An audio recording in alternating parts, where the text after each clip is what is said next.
If you're thinking about selling your home this fall, July may feel early. It is not. In real estate terms, July is basically the preseason. And nobody wants to show up on opening day and suddenly realize the house needs paint, landscaping, repairs, inspections, disclosures, staging, photography, and maybe a small emotional support latte. Fall can be a very good time to sell, but the sellers who do well in the fall usually do not start preparing in the fall. They start earlier. So here are 3 reasons July is a smart time to start planning. First, you get to make calm decisions instead of being rushed. When sales wait too long, everything becomes urgent. Vendors get booked, decisions get compressed, and small projects become stressful. Suddenly, everyone is making choices at full speed, which is rarely when people do their best thinking. Starting in July gives you breathing room. You can walk through the home carefully, decide what should be improved, what should be cleaned up, what should be left alone, and what absolutely should not turn into a giant remodel right before selling. That last one matters because not every improvement pays off. Sometimes the smartest advice is not do more. Sometimes it's please do not spend money on that. And I say that with love. Point number 2.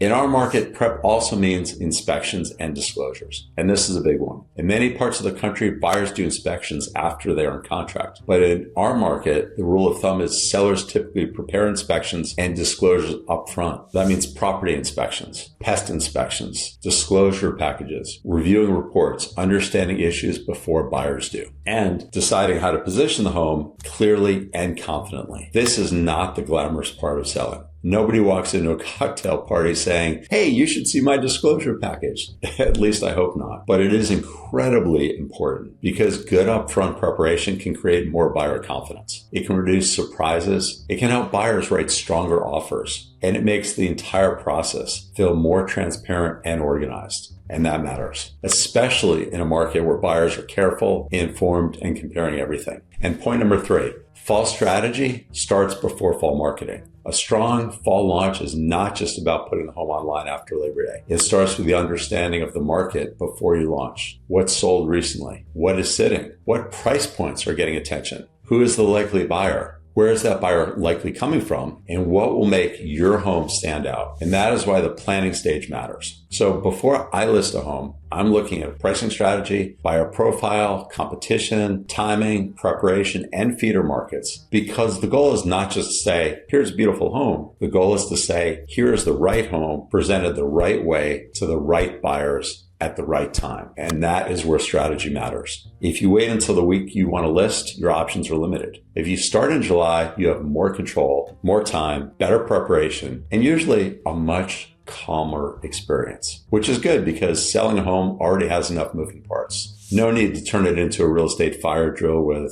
fresh throw pillows. So if selling this fall is even a maybe, July is a very good time to start. Not to make a final decision, not to sign anything, not to panic, just to get a clear plan. What should you do? What should you not do? And what timing makes sense? And also what inspections or disclosures should be prepared? And finally, what would help your home make the strongest impression when it hits the market? So if you're thinking about selling later this year, I am happy to do a quiet, calm walkthrough and help you separate what matters from what does not. Because the best fall listings usually do not start in the fall. They start with a good plan.